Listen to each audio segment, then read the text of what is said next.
Are you ready? As there's a drive in a deep left field by Castellanos, it will be a home run. You know, they have those nerds clusters, which is new. Yeah, which is good. 10-5! Touchdown! Unjustifiably in a position that I'd rather not be in, but the cream will rise to the top, oh yeah. What are we doing? Why all the long faces? We're not dead yet. Don't worry, nobody's listening anyway. Welcome into Press Box After Dark. Today is Friday, August 14th. And ladies and gentlemen, if you are listening to this, we are 2 weeks away from the start of college football. Week 0 is here. Everybody is foaming at the mouth to talk college football. Me and Cameron are, and that's why we have reached out to other people who want to talk college football. And we have a special guest, probably the most famous guest we have ever had, will ever have, Savanah Tujague. Welcome to the show. I'm so excited to have you. How are you doing? How excited are you for college football? Introduce yourself to the people because nobody listens to us. So if they listen to us because of you, that's a good thing, but they also might not know who you are. So tell us who you are and why you're here. That's a great question. I'm dead. That's so funny. I'm definitely letting it go to my head that you said I'm the most famous guest you guys have had. We could ask my dad to be on. He's cooler than I am. But no, super happy to be here. Super stoked to talk about college football. I am just a sports content creator, but mostly college football, I'd say. And that is simply because my dad's a college football coach at NC State. My brother's a college football player. My sister works in the administrative part of college football. My dad's been a college football coach for my whole life. And so, the way that you get to hang out with your dad when he's a college football coach is either learn to love college football or don't hang out with your dad. And so I chose to embrace it. And so it's just my favorite thing in the whole wide world. That is awesome. I do like your perspective too, especially like on your TikTok page over the past couple of months of in the summer and how you guys interact as a family and the time that you get to spend. I feel like that's awesome because, it puts a different light on it because I feel like sometimes as fans, we just see only the results. We don't see the hard work that goes into it. And I feel like we lose some of that in the middle of a Saturday when somebody misses a kick or somebody misses a block and you get all mad at these kids and these coaches that are busting their ass just to be as good as they can be. So you miss that. So you see that on your TikTok page. I love that. Cameron, are you doing good? Are you ready for college football? How are you feeling today? I'm okay. Just okay. Not great. Look, I'm excited about college football, obviously, but I'm also nervous because I don't know how West Virginia is going to do this year. I'll be honest. I have no idea what is going to happen with our team. Rich Rodriguez is keeping everything very close to the vest, which he always does. And then my alma mater, JMU, I have no idea what to expect with them either. Sunbelt Billy and Sunbelt Billy's back, baby. He's there. and they've got a lot of new faces there, so I don't know. They're the odds favorite right now for the Sunbelt title, so there's that. You got that going for you. I mean, we should be. Yeah. We should be. Say that. I say that in the most humble way possible, but we should be. Yep.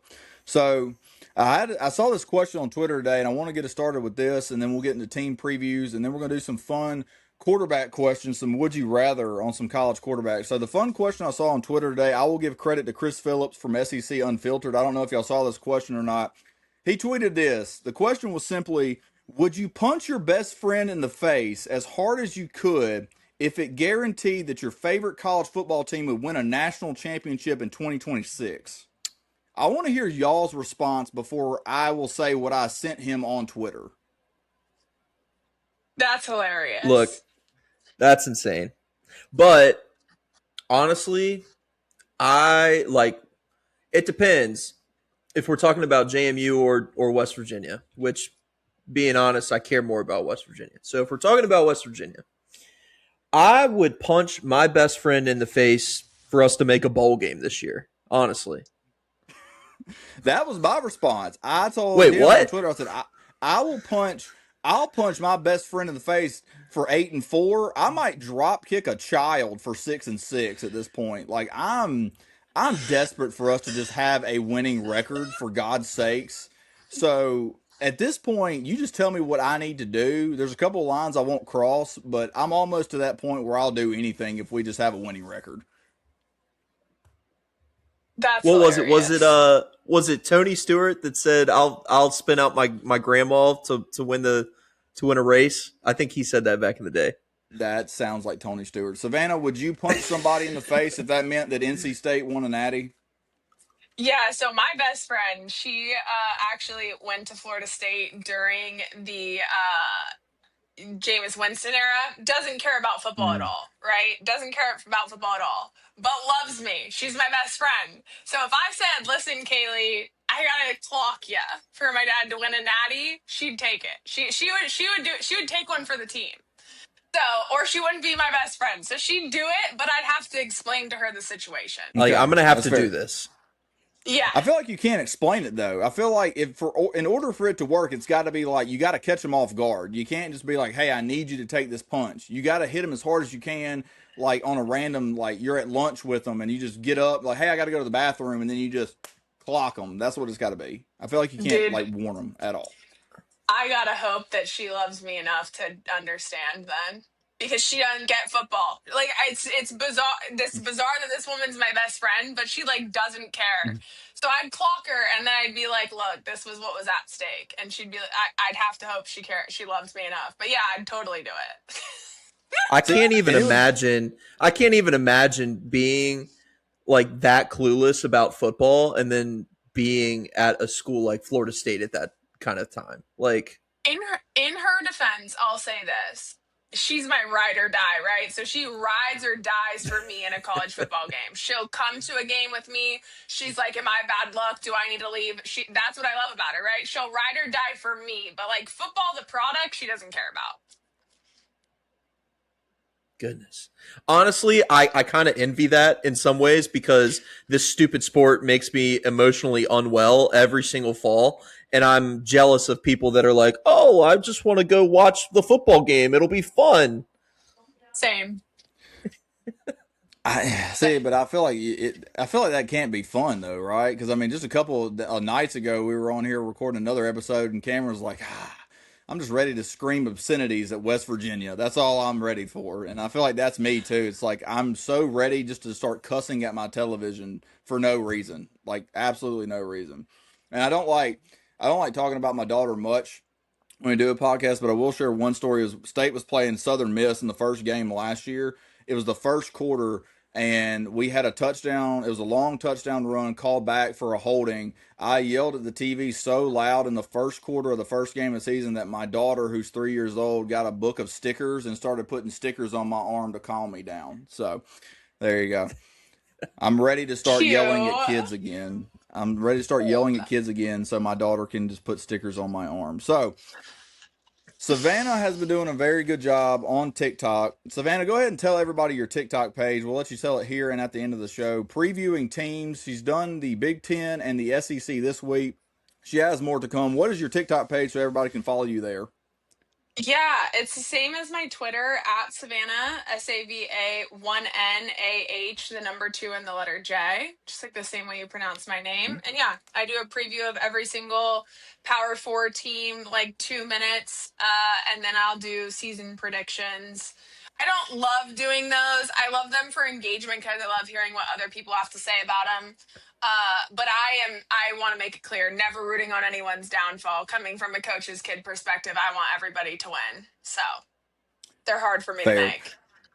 Fair. So we sit there and I want to take that kind of format and I want to preview for sure our two teams here of Mississippi State and West Virginia. It's me and Cameron's first time talking about them on our podcast feed. So this is going to be completely unbiased, and neither one of us are going to predict a national championship because we can do this objectively, right, Cameron? We're not going to sit there and say that we're winning a national championship, correct? I don't know. Rich Rodriguez. He said, I don't know. It's starting to feel like 07 before we played Pitt. That's what it's feeling like. Yeah. It's starting to feel like I could talk myself into 12-0, baby. Yeah. I might as well. So we'll do Mississippi State, West Virginia for sure. I don't know if Savannah wants to spoil her NC State prediction. So if you want to do NC State, great. If we want to talk about another team you've already maybe talked about on your TikTok, we can go there. But I'll let me and Cameron kick it off here, and then I'll let you chime in. Cameron, do you want to go first? Or do you want me to handle it? You can go first. God, I was hoping you would say you would go first, but that's okay. It's Oh, fine. brutal. It's fine. We're gonna talk. We're gonna talk through this, and it's gonna be fine. So the Mississippi State Bulldogs in year 3 under Jeff Lebby. God, what a roller coaster that this program has been in since the death of Mike Leach. Rest in peace. An absolute just up and down mess that this program has been.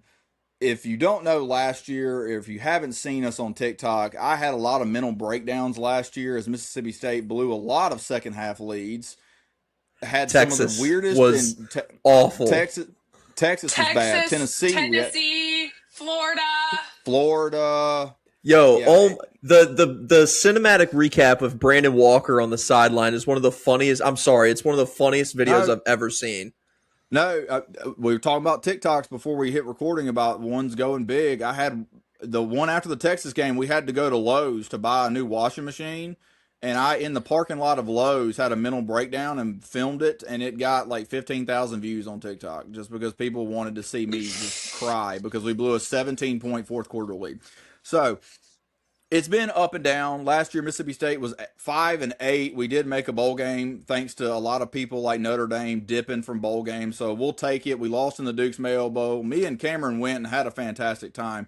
That's beside the point. But 5-8 a year ago, Jeff Lebby 1-7 in the SEC last year. He is currently 1-15 in SEC play in 2 years. And so from the outside perspective of the media, I think a lot of people are like, Jeff Lebby's doing okay at Mississippi State because they went from 2-10 to 5-8. He's got the program going in the right direction. But inside the walls, a phrase he likes to say in his press conferences, I don't know if the Mississippi State fans are on board with it as much because we are tired of losing SEC games. We have not won a home SEC game, I think, since Mike Leach was the head coach. So Zach Arnett didn't win a home SEC game. Lebby has yet to win an SEC game at home.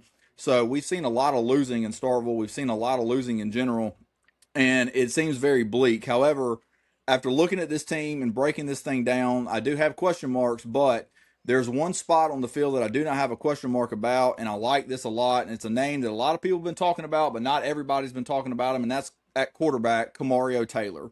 This dude, pardon my French, he's going to be a motherfucker. He's going to be so good. I cannot wait to see this guy go 6'4", 230, built like a freaking brick house. Dude is awesome. My concerns about him after watching him start the final games last year leading into the Egg Bowl and then the Duke's Mayo Bowl is touch and control as a passer. He's got a rocket arm. I don't know if y'all saw clips of him at the Manning Passing Academy, but he was throwing 70-yard dots, no problem. That's great that you can do that. Can you throw me a 5-yard slant on 3rd and 4? Can you throw me a screen pass and lead the running back to where he doesn't get blown up and give him some space and go? Can you do the little things that you need to do as a quarterback in the SEC and just in the Power 4 in general to put us over the edge and actually come through on these upsets that we were so close on a year ago? Another big thing, Savannah's always going to talk about this too because of her dad, offensive line. Oh my God, it was a turnstile last year. It was not good. It was terrible. No offense to those guys. They gave us everything they had. It wasn't great. They've gone out in the portal. We have 4 new offensive linemen. We do have our center back in Cannon Boone. That's a good thing. However, the people around him, they have to gel. They have to gel quickly because the schedule is brutal from the jump, and it stays brutal, the 8th toughest schedule in the country, so I'm concerned about that. However, I will give Jeff Lebby credit as a play caller. Year 1 to year 2, he improved yards per game, points per game, and I feel like with Kamario Taylor, this offense is going to unlock the quarterback run. It's going to make it more dangerous, so I feel like we can even continue to go more with yards per game and points per game this year. I think the offense is going to take a tick up. Now, the defense last year, abysmal is being nice, and I don't like to say mean words about coaches because we've already talked about this. They are humans, but Coleman Hutzler, if I could fire anybody into the sun, it might be him. No offense to Coleman Hutzler. Oh my God. His first year at Mississippi State, worst defense in the conference. His second year at Mississippi State, the 15th best defense in the conference. My wife, He's gone. He's gone, dude. Relax. Hold on. My wife, who does not care about football that much, we were at the Arizona State game in 2024. She was like, this is the second game of the Jeff Lebby era. She looked at me in the third quarter and she said, who's our defensive coordinator? And I said, his name's Coleman Hutzler. She said, he needs to be fired. And I was like, oh my God, if that's coming from you, then like, I was still on board. I was like, it's game 2. Hold on. That was bad. We've gone to the drawing board. We brought back Zach Arnett. I'm excited about that. I will critique one person in these preview magazines, and it's the GOAT of preview magazines, Phil Steele. His preview magazine calls for Mississippi State's defense to be worse than they were a year ago. I don't see that happening. I think this defense is going to be improved. I don't need them to be great. I need them to just be average. If you can just be average, we're fine. I think we're going to score enough points. I think we're going to be okay. I don't think Mississippi State is going to blow anybody out for anything. I do think this team has a path to a bowl game, but they have to have those upsets when they have the opportunity to have them. Schedule is brutal. They'll play ULM. Then they have to go at Minnesota, which is a sneaky game in week 2. If State can win that game, they're off to the races. Between South Carolina and Missouri, I think they get 1. Bama at LSU, Oklahoma. Not super confident, but I will say this. I would not be shocked if we pick off Bama or Oklahoma. Maybe. I don't know. There might be a little bit of maroon goggles on me, but that's okay. At Texas, not great, but between Vandy, Auburn, Tennessee Tech, if you're playing good football and you're healthy deep down the stretch, you could probably win all 3 of those games. The Egg Bowl is a toss-up because I don't know how good Ole Miss is going to be. On paper, they're great. I don't really know, but overall, I think Mississippi State is somewhere between 5-7 and 7-5. I'm leaning towards a 7-5 or a 6-6 more. I think this team actually earns their way to a bowl game this year, and I think it's enough to keep Jeff Lebby. And I think next year could be a really big year for the Bulldogs because what they brought in the transfer portal has multiple years to build on, and Kamario Taylor has multiple years at quarterback. Am I crazy, or am I just a passionate fan that's praying for a good season? No, I think somewhere between 5-7 and 7-5 is a good call for Mississippi State. Like I said, I always do something a little crazy. I think people don't realize how close you were to having won 3 more games last year. Like, I think that's lost on a lot of people. I also think that the only concern on the defense, I mean, I don't know. I don't think the defense is going to be phenomenal, but I agree with you. I don't think you need some phenomenal defense. Who's going to be a pass rusher? Like, I'm just like, who's going to be a pass rusher? But I believe in Kamario Taylor. I think the offense is going to be much better. I know that Zach Arnett is a good defensive coordinator. You've seen it before at Mississippi State, so you know it's possible. I think this is the most talented roster that Jeff Lebby has had in his time being the head coach here. And so I think it's a build upon year, but I think like you said, if you beat Minnesota, you're set up for success and your season goes well. Yep.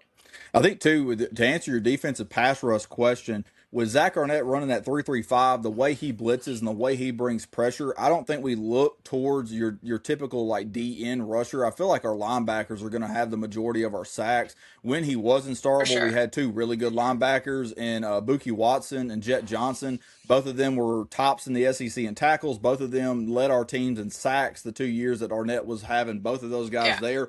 It's who's going to plug up the holes up front to allow the backers to get pressure? That's the big question. We got 2 good linebackers that I like a lot, and Zachary Tillman and Tyler Lockhart. Tyler Lockhart's a Mississippi guy.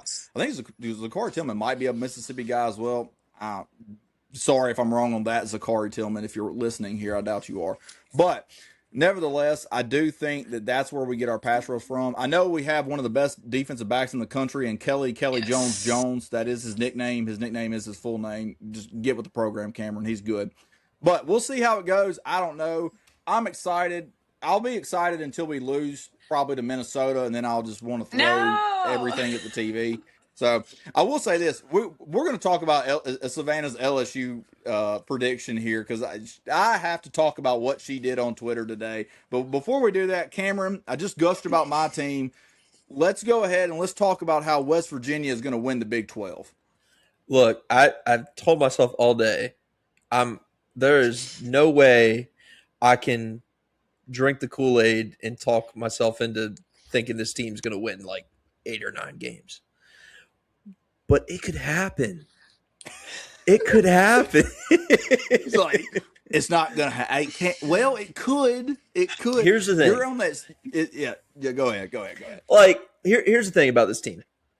They weren't great last year, but they got better as the year went on. Right. Had wins over a big upset win at Houston. Win over Colorado. Almost took down Arizona State at Arizona State. They had good moments later in the season and got better, which is something that we really didn't see under Neil Brown. Those teams under Neil Brown, which I think all West Virginia fans will agree, like we all love Neil Brown the person, but just didn't win games, right? Those teams under him just didn't get better. And so it was, even though we had a bad team last year, it was a little bit of a breath of fresh air to see a team get better as the season went on. And I really think that's a hallmark of a Rich Rodriguez team. In his first stint with West Virginia, I believe his first year he went 3-8, and then maybe 5-6 or 6-6 his second year. And then right after that, right, they start going into the golden years of West Virginia football, if you will. So his teams historically get better as the year goes on. Now, last year in his first year, I didn't go back and look at the exact number, but I think it was something like 80 new players or something like that. Like by far the most new players on the roster last year. And this year, there's a lot of turnover as well. I think it's like 60, 65 new players, which obviously in this era, like teams are going to have a lot of new guys with the portal and everything. But 60, 65, that's still a lot of new players on the team, right? I think the difference this year is the anticipated quality of those players that are coming in. Not only from the transfer ranks, but from high school as well. There's some good young players coming in. I think the tough thing with transfers, with teams that are so transfer heavy, is that you don't always know how they're going to pan out, even if they were rock stars at their previous schools. But if you start on the offensive side, start at quarterback, you got 2 options here. You can go with the guy who was getting better at the end of the season last year in Scotty Fox, or you can go with the transfer, which I think they're going to go with the transfer in Michael Hawkins Jr. He is your prototypical dual threat quarterback in a Rich Rodriguez offense. And he showed flashes at Oklahoma for sure of being able to get it done. Was he consistent at Oklahoma? Absolutely not. Absolutely not. But in a different offense. He can be consistent at West Virginia. He could. You never know. And the thing is, if you're, in this new offense, I think he could be more consistent. I think the type of offense that we have kind of could allow him to be a little more consistent. I think a big piece that can allow him to be more consistent, take a little weight off his shoulders, is the transfer running back that we got in Cam Cook. Leading rusher in all of FBS last year at Jacksonville State. Had an insane season. I saw this stat today. I'm glad I saw it literally right before we got on because I didn't see this. He had more yards after contact last year than our entire team had rushing overall last year. He had like 1,100 yards after contact last year, and our team as a whole had less than that last year. So the dude's insane. Now it's a different level, right? So he's taking a step up, but I would expect him to do really, really well in this offense. We also got a few really good guys to complement him. Amari Latimer and Chris Talley are some good freshman names who I think are going to make impacts right away. Offensive line, I think, is where we might really take a step forward. Last year, the offensive line was a little rough. We are bringing back our left guard, Nick Cray. And then the rest of the line is either transfers or new guys. And those guys that are coming to us, we got a guy from Jacksonville State, UConn, and I believe Wyoming. So kind of bringing them from all over the place. Very talented in their previous stops. I think the biggest piece here is that we're bringing Rick Trickett from Jacksonville State, offensive line coach that Rich Rodriguez has worked with a lot in his career at West Virginia previously, and then obviously when Rich was at Jacksonville State. He is the creme de la creme when it comes to offensive line coaches. Like, that guy knows how to coach offensive line. Well, there's another coach that we might know that might be also very good. Yeah, tell me I'm wrong. I'm gonna be really honest with you. I actually don't know much about. I don't know much about him as an offensive line coach. I mean, I'm not.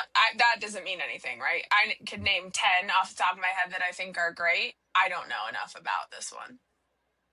That's That's fair. funny. That's fair. I don't Just want to because speak you on came something on- I don't know. Yeah. Yeah, just because Yeah. you came on does not, well, like we always talk about, it's one in the trenches. I just want that to be clear. We're not for just sitting sure. here. For sure. We're not just sitting here being like, oh, hey, you know, she's going to talk offensive line a ton, so we got to be prepared for that. No, it's always one up front. That's how you win yeah, football so- games. That's where it starts. I always say this. Maturing as a football fan is realizing that it's one up front and it's one in between the trenches. Because when you're a child, you're like, oh, we have the best quarterback, we're going to win every game. Not necessarily true. So, just throwing that out there. Continue, Cameron. I think one of the potential X factors on the offensive line is a freshman, actually, who is likely going to be starting at right tackle, which is insane for a freshman to be that good that early on. Kevin Brown was committed to play at Penn State before all the coaching changes. Commits to West Virginia. That dude's a freak. If you've seen any pictures of him, dude's insane. And if you haven't, Google his name. The dude he's like 6'7", like 270, freak athlete. Is this the dude that burned the couch on the Pat McAfee Yes. show? Okay. Yes. I'm with you now. He committed live on the Pat McAfee show and it burned a couch live. It was incredible. Maybe the best commitment ever. I literally didn't know who you were talking about, and now I know exactly who you're talking about. Yeah. Dude is a freak. And to pull something like that off on national television, you got to have some guts to do that, I guess. I like it. He could be a difference maker on that line. Amongst a group of guys that are all going to be juniors and seniors as well. So you have that, and then receivers a little bit of a question mark, admittedly, but I mean, you look back at all Rich Rodriguez teams, like receivers always a question mark for those programs. So I'm truthfully not too worried about it. We do have some athletes out there. I feel like Rich Rodriguez and his teams, he tries to put like just the fastest and most agile dudes that he can possibly find at receiver. Just speaking from history. So I'll be interested to see what those guys can do, but this is going to be a run heavy offense for sure. Michael Hawkins might be one of the fastest dudes on the team, and then Cam Cook to complement is going to be really great as well. So there's a lot to be excited about with the offense. Defense, on the other hand, I have no idea. A lot of question marks on defense. I think the one thing that I am hopeful for is, look, I trust coaching at the end of the day. Like I believe in guys that do it consistently, right? And Zach Alley I think he's one of the best young minds, coordinators in the country. Was one of the best defensive coordinators when he was at Oklahoma. Rich Rod hires him last year. I think the defense should take a step up. I think the defensive line is going to be pretty deep. That's probably the strongest point on the team. There's some question marks though in the linebackers and secondary. The one shining spot on the defense, similar to Kevin Brown on the offense, Matt Sieg, freshman coming in. He was also committed to Penn State, top 100, 150 kind of guy. He, as a high schooler from Western Pennsylvania, he won the Maxwell Award for the Player of the Year in the country, National Player of the Year. And I'm going to read some of these names off of guys who have won the National Player of the Year. You got guys like Derrick Henry, Jeremiah Smith, Will Greer, Caleb Downs, Brian Bressie. Then you got a guy named Matt Sieg coming to West Virginia next year. You look at that list of guys who have won the High School Player of the Year, it's like all Alabama, Georgia, Florida, Ohio State, and then randomly West Virginia, right? And that guy, he would have been going to Penn State until the coaching changes. But he's a guy who, in Pennsylvania, in high school, he played both ways. He broke all kinds of records, offensively, defensively. He's going to be special. I hope that we find good ways to get him the ball, maybe even on offense. They're talking about him being a two-way player. But it looks like he's going to be a safety primarily. So there's more question marks, I would say, on the defensive side, but certainly some places to be hopeful there.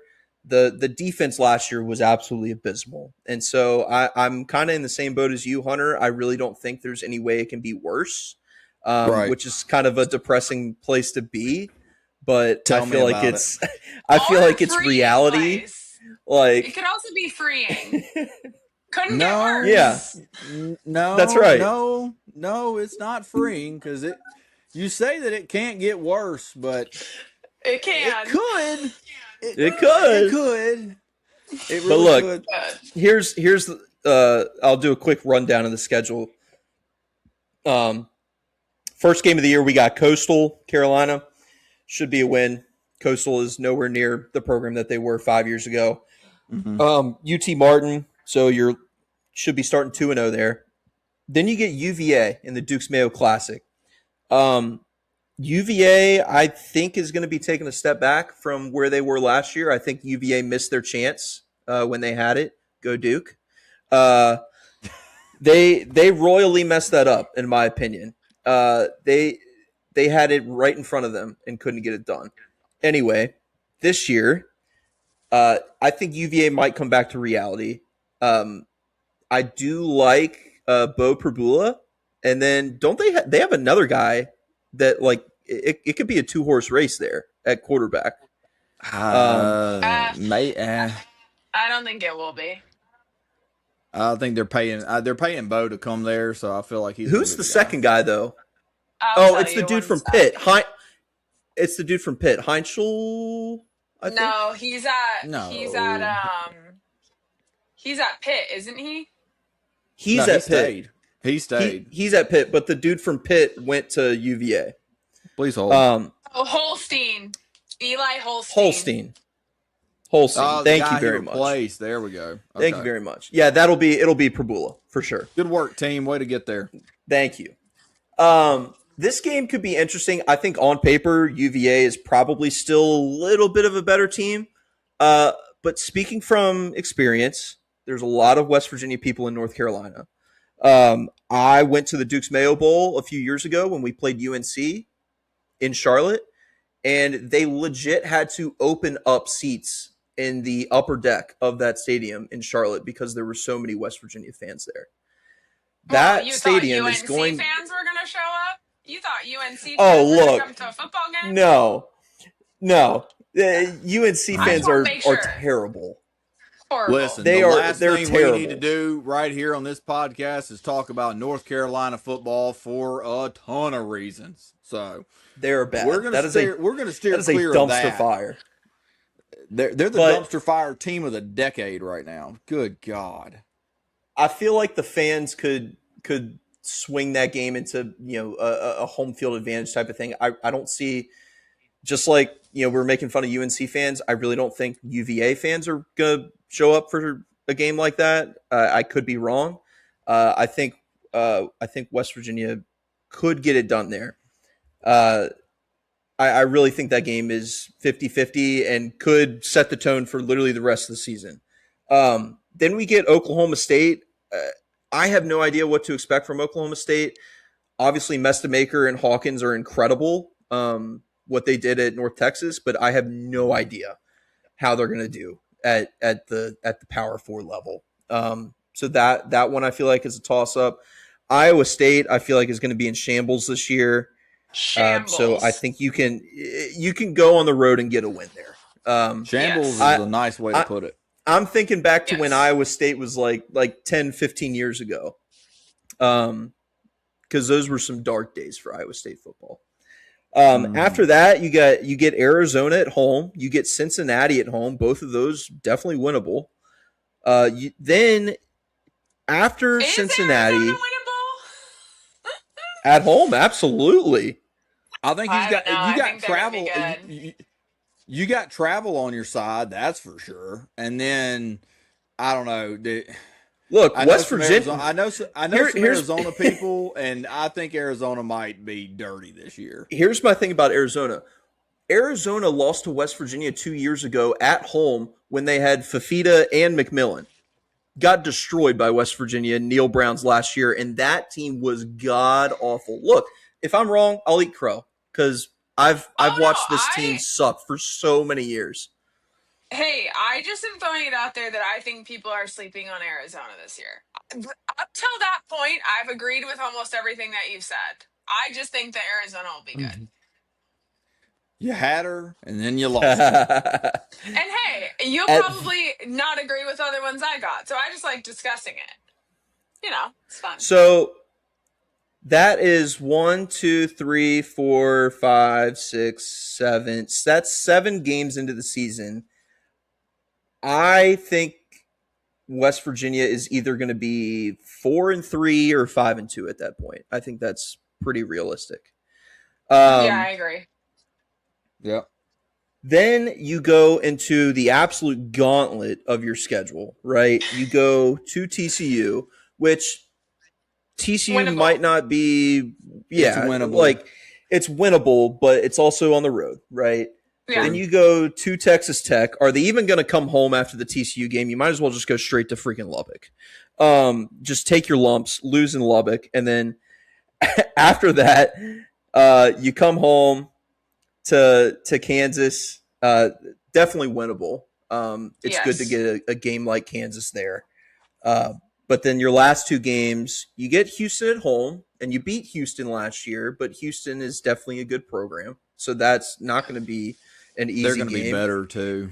I think you're right. I think Houston will be improved. Yeah, Houston good. And then I don't last like game, Connor Wegman, but they're going to be better. Yeah. And then last game of the year, you got to go to Utah. That's not going to be easy. So it's very almost black and white start of the season and end of the season. You got a first half of the season that's pretty reasonable. I've seen people say 7-0. I'm not even saying that. I have seen people say that happens. Yeah. I have seen people say that. I'm not either. But because I have seen this team, I'm realistic enough to not predict that. But then the second half of the season, you get a couple winnable games in there, but then you get some really, really tough tests with Texas Tech, Houston, and Utah. So it just all depends. I think it hinges on how we do in the first half of the season, in those first 7 games. If we are riding high and getting better, you could see them win more games down the stretch. If we're kind of stumbling out of the gates, it could be a 4-8 season. I could see anywhere between 4-8 and 8-4 or 9-3. Yeah. Like it legit could be that big of a difference in my mind. I like it. Savannah, thoughts? Yeah, I'd say if you can win from TCU to Utah, if you could win two of those, then would take that as a dub.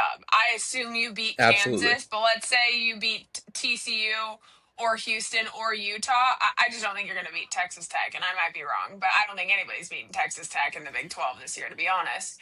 If you get one of those, steal one of those, that's a success. Fair. Yeah. I like it. I absolutely agree.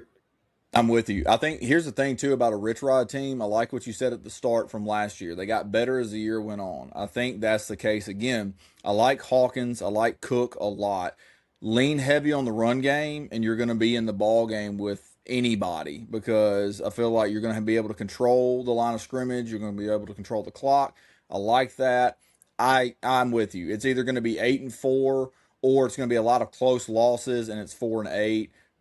I don't even think it's 4-8. I think y'all are at least 1-5. I think y'all are improving upon last year for sure. Because I think there's teams around you in the Big 12 that are going down while y'all are trending up. So, I like it. I like where we're at. I think me and Cameron might not want to drive into traffic this year when we watch our football teams. There's a possibility of that. So that's good. So, Savannah, like we've already mentioned, you have a bunch of teams that you have rooting interest for. But I'm going to Yeah. steal what we have seen on Twitter today from you, our most famous guest we've ever had.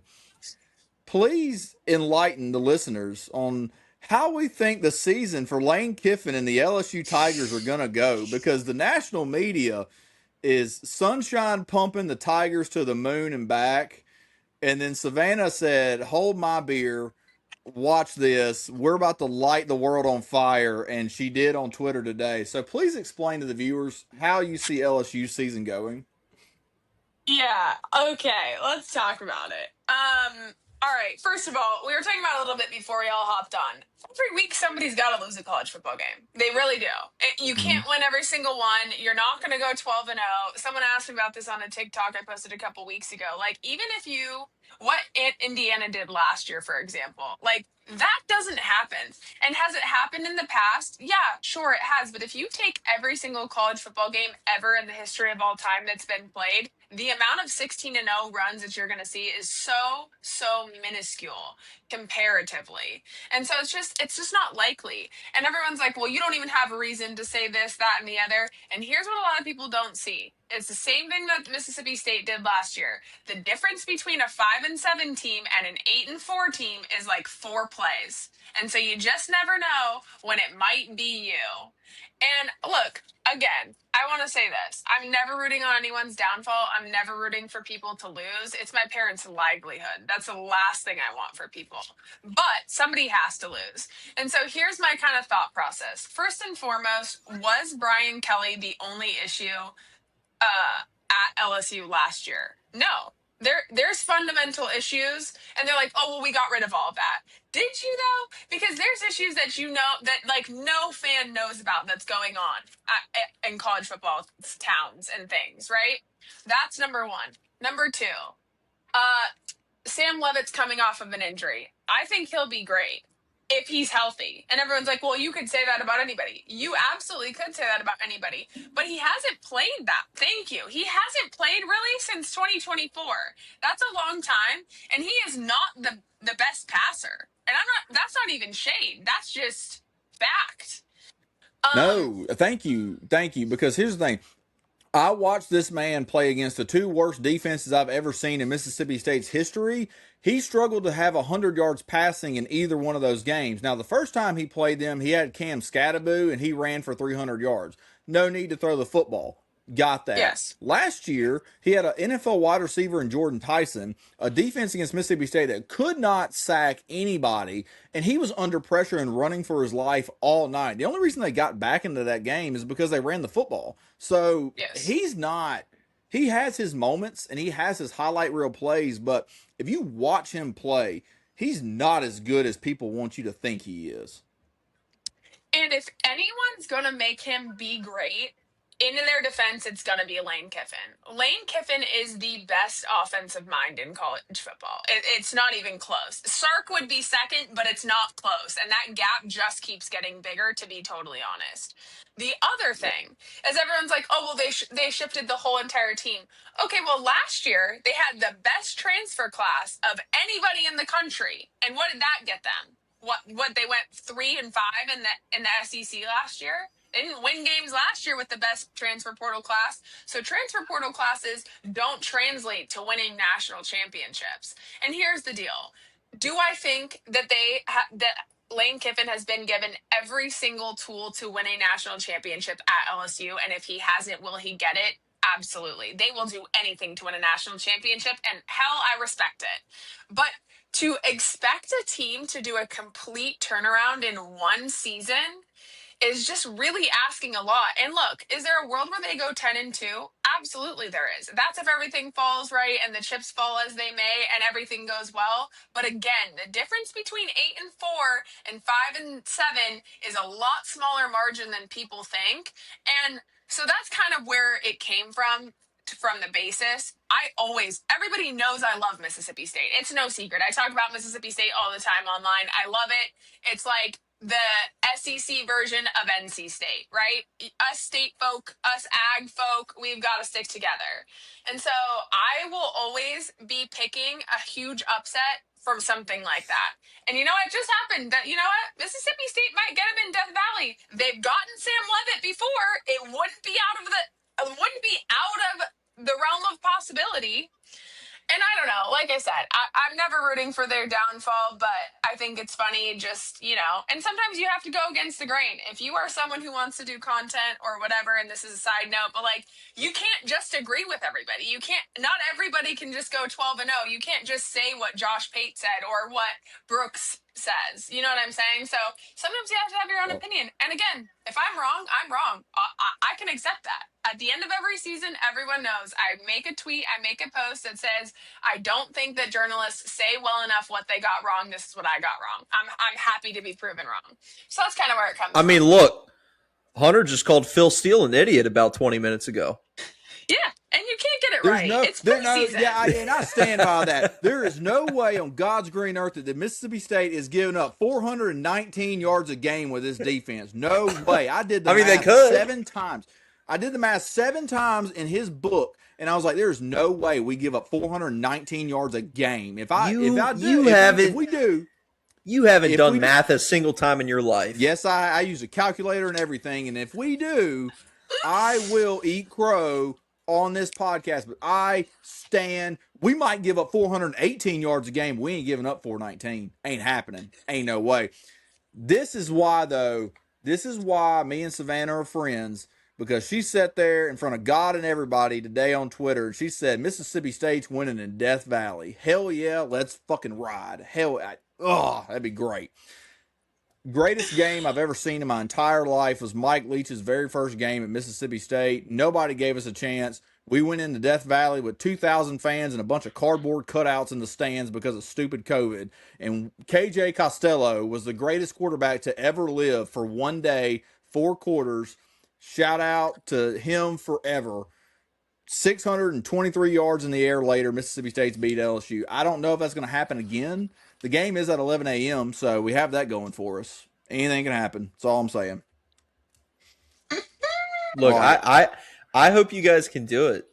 I hope you guys take them down. I have horror stories and bad memories about West Virginia going into Death Valley back in 2010, I believe. And a fun place for everybody. We were about to beat them, and then damn Patrick Peterson returns a punt for a touchdown and ruins our fun. And look, I'll say this about them too: if they lose to Clemson or they lose at Ole Miss, that sets a very different tone for LSU's season. There's no coming back from that. That's true. The loser of Ole Miss LSU on September 19th, they will struggle to win more than 8 games. Because you could so easily just lose the locker room after that game. Oh, yeah. Yes. Oh, I've seen it before. I've seen it before when Dan Mullen came back and beat Joe Moorhead in the first year because everybody felt like State had something going that year with the defense that we had, and we thought Joe Moorhead was going to be great. He gets beat by Dan Mullen, and it just takes the wind out of your sails, and the whole season is not it's not 100% ruined because you still have a lot in front of you, but everybody's going to sit there and say, God, like the way he left, and he came back and he beat us. Or it's like, if you're LSU, it's like, God, we took him and he couldn't even beat him. Like we took him, like he was supposed to be their guy, and we can't even beat him now. So that game is going. The city of Oxford is going to burn down either way. So Yes. that's a given. But anyway, we're going a little long, but that's okay. We're going to rapid fire this because I wanted to come up with something that was a little bit unique. So what we're going to do here, I got some question, or it's a quarterback. Would you rather to end our show here? What I'm going to do is I'm going to give you two quarterbacks. Sometimes I'll give you three. I want you to pick which quarterback you think is going to have the better year of the two and who you would rather have on, like, for your team. Not necessarily your team, but, like, in this situation, these are your only two quarterbacks or three quarterbacks you can have. Which one do you want to have? All right. Rapid fire. Here we go. Are you guys ready? I'm ready. Ready. All right. Quarterback, would you rather Trinidad Chambliss or Arch Manning? Arch. Yeah, same. I also tend to agree. Not because Trinidad is bad, No. but it's because he should be working at Enterprise Rent-A-Car, and that judge in Pottsboro, Mississippi, is a bad human being. No, in all seriousness, though, I think this is Arch's year, right? It's got to be, right? Yes. Okay. The improvement I like I it. saw from the Red River rivalry shootout last year to the bowl game, the Cheez-It Bowl from Arch Manning, is one of the Yep. best improvements I've ever seen in that span in my life. I'm also interested to see Trinidad without Lane. How Yeah. much of that Interesting. was Lane? How much of that was Lane coaching, and how much of that was Trinidad? We're gonna find out for sure. Yeah. I mean, he's not. I'm not saying he's going to have a drop off. The dude's still going to be No. either the second best or the third best. He might even be better than Arch this year in the SEC. But I would pick Arch Manning in that situation. Here's a fun one. They're on the same team. Keelan Russell or Austin Mack at Alabama. I thought you were going to say Bo Prabula and Eli Holstein. I'm just kidding. No. That's a I good don't know. one. That's tough. Here's my thoughts. I'll give you my thoughts. Okay. I think it's Keelan Russell, but it's not until about game 6. Because Austin Mack, he was under Ryan Grubbs at Washington. Now he's at Alabama. I think Russell has more potential, but with Alabama, if they are not prepared early and they have a slip up like they did against Florida State last year, the fans are going to go ahead and revolt just because it's Alabama. I think you have to go with the experience of Austin Mack, but eventually the talent of Russell will take over. I think I'm going with Keelan Russell. I'm not going to lie.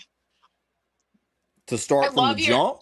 Yes. I think you just, you let him play East Carolina. You let him air it out. You let him play at Kentucky. Fair.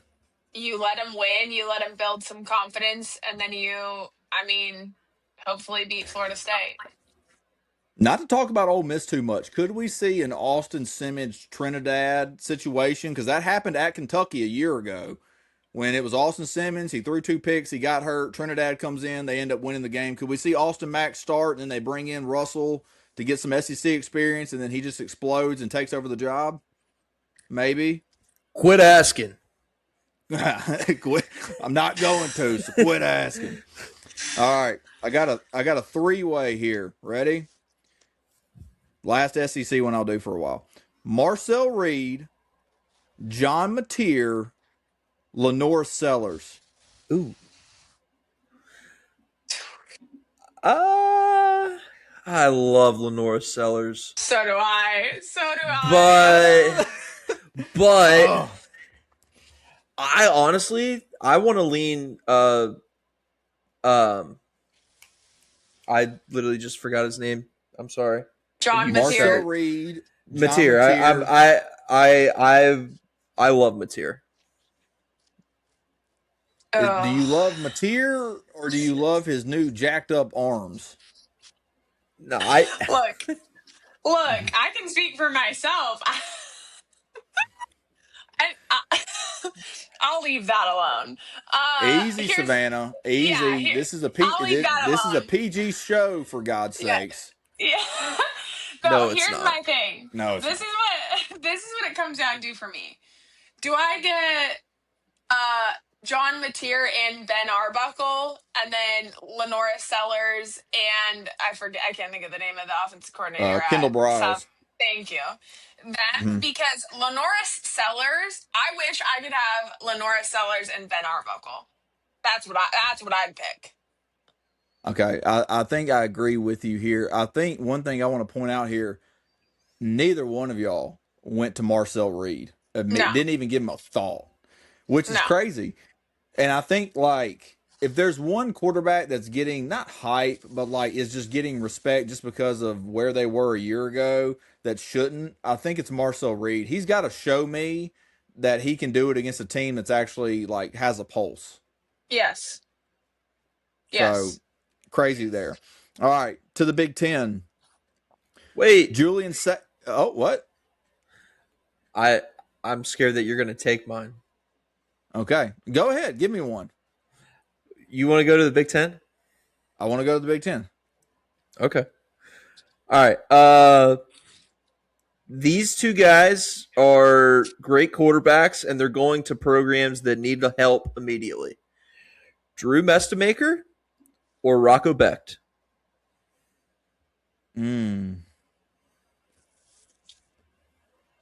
Rocco Becht. I'm This taking is Drew just Mestamaker. Okay. Okay. Here's why. I understand. I think that, well, okay, so here's the thing. I think Rocco Becht's going to have the better year because Penn State's schedule is like Charmin Ultra Easy. Soft. Yeah. So I think Rocco Becht is going to have a better year, but I think if I had to take a quarterback of those two, talent alone, I'll take Drew Mestamaker. It's always so tough to judge them off of what they do in a lower level. Yes. I feel like though, yes, but then also like some guys it just translates immediately. Yeah. Yes. I feel like he might be one of those. The arm talent is unreal. It's there. With that guy.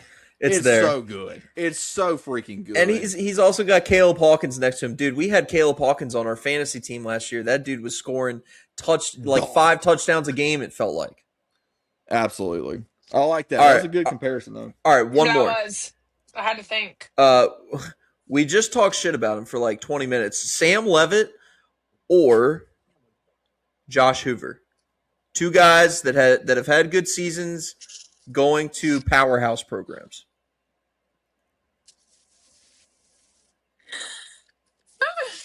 Josh Hoover, and I really am not gonna say more. I've said enough. Oh boy. I think I'm going Josh Hoover because I think at the end of the day, where he's at and the system he's in, there's not going to be much asked of him. I don't think he has to go be Fernando Mendoza. Yes. Yeah. He just Good point. snap the ball, throw it where I tell you to. That's what Kirk Cignati is doing right now. He's like, hey, just throw it to that guy right there. Don't even look at anybody else. Just do what I tell you to do, and we're going to win games. Also, too, Indiana's going to smash mouth people, too. I mean, even though their non-conference schedule is daunting, I mean, it's really daunting. They got 3 of the toughest games I've ever seen in my life in that non-conference schedule. They play IUPUI this year or something like that? They play some guy. They probably. It's such a bad schedule. Oh my god, it's so bad. But no, nevertheless, I think Ball State and Kent State seriously, please. Hey, the Cardinals. Hey, hold on. We are a pro MAC podcast. We are fans with we are friends with the curse of you. UMass is winning the MAC. I don't know how we're gonna do it, but we're gonna. Look, so watch out for the Minutemen. I respect them. I am old enough to remember Ball State being ranked. Yes. Well, I am too, but I do remember that. Hey. What a time. What a time to be alive. When MAC teams could be ranked. They could still be ranked. Savannah, give us a couple. All right. Oh gosh. My first one is obvious, I feel like. Are we going Darian Mensah or CJ Bailey? Oh boy. See, I had a different comparison for You're CJ not gonna. Bailey. Oh, who did you have? So I had Darian Mensah compared with Dante Moore. Oh, that's fair. I mean, that's totally fair. I just was doing an ACC one, but yeah, I could see that, My and I my would pick. my CJ Look, my CJ Bailey was Kevin Jennings, and I'm taking CJ Bailey every day because he's not going to be hurt. No offense to Knock Kevin on Jennings. wood right now. Knock on wood Oh, right now yes. that CJ doesn't get hurt. Holy shit. Thank you. look. We're good. We're good. We're good. I Knock on really, wood, we're good. I really like CJ Bailey. However, and it pains me to say this because Darian Mensah is a piece of you know what, and I hope he steps on a Lego. PG But show. he is incredible. He is. Yeah. He really is freaking good, and he's got his number one target from last year following him as well. And Barcate, dude, he's for real. And I think people might be sleeping on him. People have been sleeping on him his entire career because he's been at Tulane and Duke. No one cares about. Well, look, Tulane cares about football more than they do at Duke, but For sure. no one, like the eyes aren't on Tulane. Is what I mean. We're not going to talk ill of 3-time Southeastern Conference champion Tulane. We're not going to do it. Never forget. That's I That's just like when people talk crap about Carson Beck. I say, we're going to talk crap about the 3-time national champion appearing player, Carson Beck. Okay, I heard. Yeah. Absurd. Okay. yeah, and people talking so much crap about him, and then goes out and actually has a pretty good first game in the preseason. And it's preseason, but he goes out and plays well. Like, good for him. Good for Sid the 100%. Sloth, you know? Okay, I do have But- another ACC one, if you guys want to hear Go it. ahead. Oh Yep. boy. Alberto Mendoza Ugh. or Walker Egan. Oh, Oh. God. I don't I know if Walker's healthy. That's the word. I don't know. Okay, let's say he is. Let's just say that he is healthy. Can I take think Mendoza because he has Justice Haynes with him? See, that's what I'm saying about the. Yes, I get it because it's like sometimes it matters who they're with. Because I think that's what I'm doing. But then again, that defeats the purpose of which quarterback would you like to have? Because I'm picking the running back. Here's the Yeah. thing that like confuses me so much about Walker Egan is that like he was absolutely slinging it at San Jose State, and that's just not the offense at Duke. Yes. Like we're gonna lean on Nate Shepard, which might help him in the end. It might help him that Duke leans on Nate Shepard and he's able to play off of that. But that's just not what he was doing previously. So I don't know. I feel like look, call a spade. Duke went out and got the best player they could after Mensah left in the last hour. Right. Yes. So, all right. Do you have any more, Savannah? Because I have two more that I can do. I have a Big 12 one. Go Would ahead. you I have rather- a Big 12 one as well. Would you rather have Will Hammond or Noah Fafita? Fafita. Fafita easily. Can we take Brendan Interesting. Sorsby? Is he available? So here's my thing is that, like, I almost think that Will Hammond will, this is crazy, might do better than Brendan Sorsby would have. Ooh.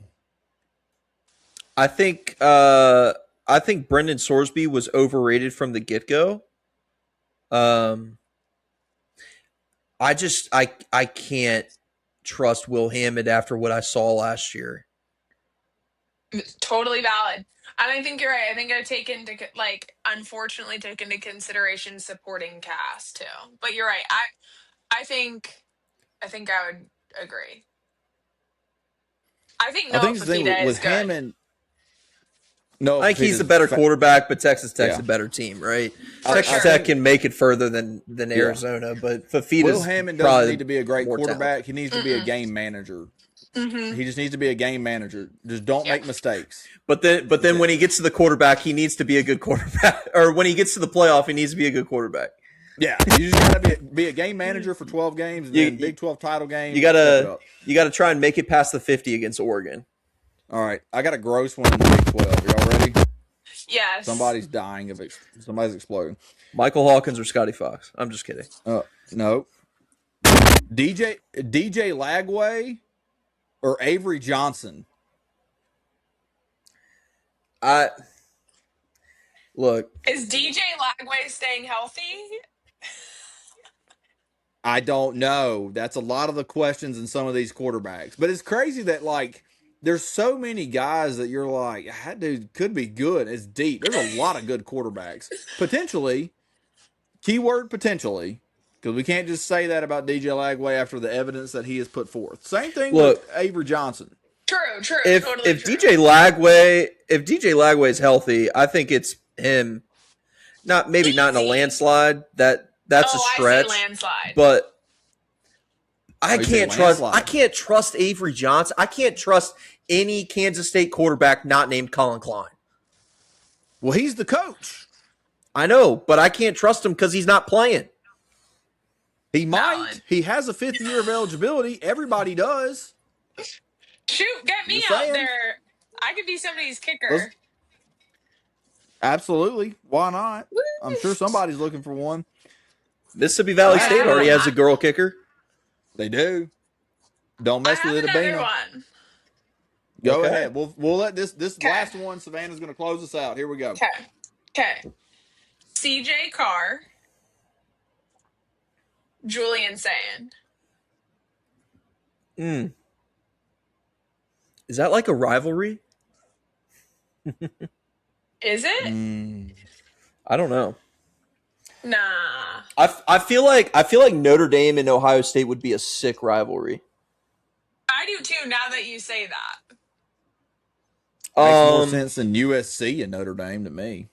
Okay, whoa! Chill on the Southern Californians. Sorry. My bad. Golly, here's the thing about both these guys. Who's going to be more aggressive and step up in the big moment and actually do something with it? Because I feel like that's what's holding both these guys back, right? I feel like Sayan was just very, like, controlled and didn't want to take shots, even though he's got the best receiver in maybe the history of college football out there. Yes. Throw it up to 4. Just throw it to 4. Doesn't matter if he's covered by any, like, throw it up to him. Be more aggressive. Same thing with Carr. Because, like, the 2 games that Notre Dame has on their schedule, you can't be scared. You have to go out and win those games. Yes. He has the ability to do it, but I want to see it. So I guess I'm going to take Carr, maybe because I just think that both the tools are really good for both these guys. I'm going to take Carr, though. I feel like he's got more potential to go out and take it. And I'm a Notre Dame hater. I can't stand it. But if there was ever a year for them to win the national championship, it might be this one. Unfortunately, you're right. I do agree. Unfortunately, and the only reason I say that is because, again, I don't think they have the tools to do it, but I don't know if you can win 3 big games in a row against quality competition. But the rest that they're going to have, because they have to play the School for the Blind and Deaf, and then they have to play just the also-rans. Then they get to play Miami once, and then BYU once, and then that's it. They could lose to BYU. Yeah. But if they get there, they're not going to have to go through any kind of Big Ten or SEC gauntlet to get there. Yeah. They're chilling. And so it's not fair. I know it's not fair. They're never going to join a conference. That's fine. But I'll take CJ Carr in this between him and Sayan. I'll take him because I think he has potential to go out and win a big game more than I'll take Sayan to do that. I think Sayan with the weapons that he still has, I think Sayan would be my pick. I want to see what CJ Carr is going to do without Jeremiah Love. Ooh, good question. I like it. Not just, they got to replace the backup too, didn't they? They lost both their backs, right? Yes.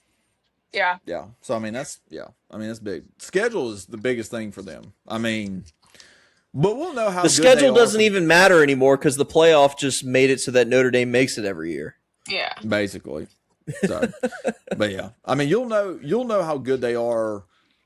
Probably in week 1 you'll have an idea. I think Wisconsin's going to be a lot better. So if they go and they beat the brakes off of if they go and beat the brakes off of Wisconsin, then it's like, okay, Notre Dame's going to go 12-0.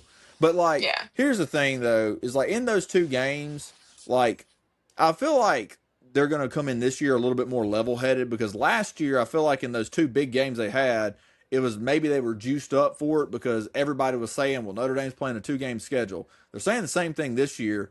You're going through the same experience. If you're too jacked up, you're going to mess up. So I feel like if they come in with a level head and they understand that, hey, we got to take care of business against BYU, we got to take care of business against Miami, and then the rest of it will take care of itself. And I think that's what they will do, unfortunately. So, all right. This has been fantastic. I've enjoyed every second of this. I like talking college football. We got 2 weeks until week 0. Savanah, I'm not going to put you on the spot, but if you're available and we're available, we'd love to have you back. I hope you enjoyed yourself. Please tell the fans, all 4 of them listening to this podcast, where they can find you on Twitter, TikTok, whatever other social media you got going on. Yeah, no, I would love to come back. I've had so much fun talking ball with you guys. Thank you for having me. And yes, of course, you can find me at Savanah _2 J on Twitter and TikTok. That's all I do. 1 N in Savannah. But yeah, I'd love to come back. And I'm rooting for all of our teams to do well. Well, except Duke. Sorry, that's not personal. That's, That's okay. livelihood. Look, I work the games. I don't even get to see him play, so I'm not too invested. Okay. That makes me feel less bad about saying that. Yep, that's it. Well, that's all I got. Does anybody have anything else they want to add before we end this? Suck it, Hunter. Rude.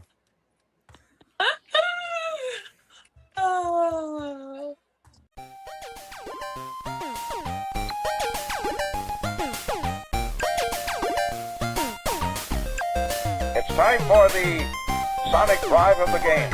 And perhaps as far as I'm concerned, the drive of the game may be our drive home from Starkville to Tupelo.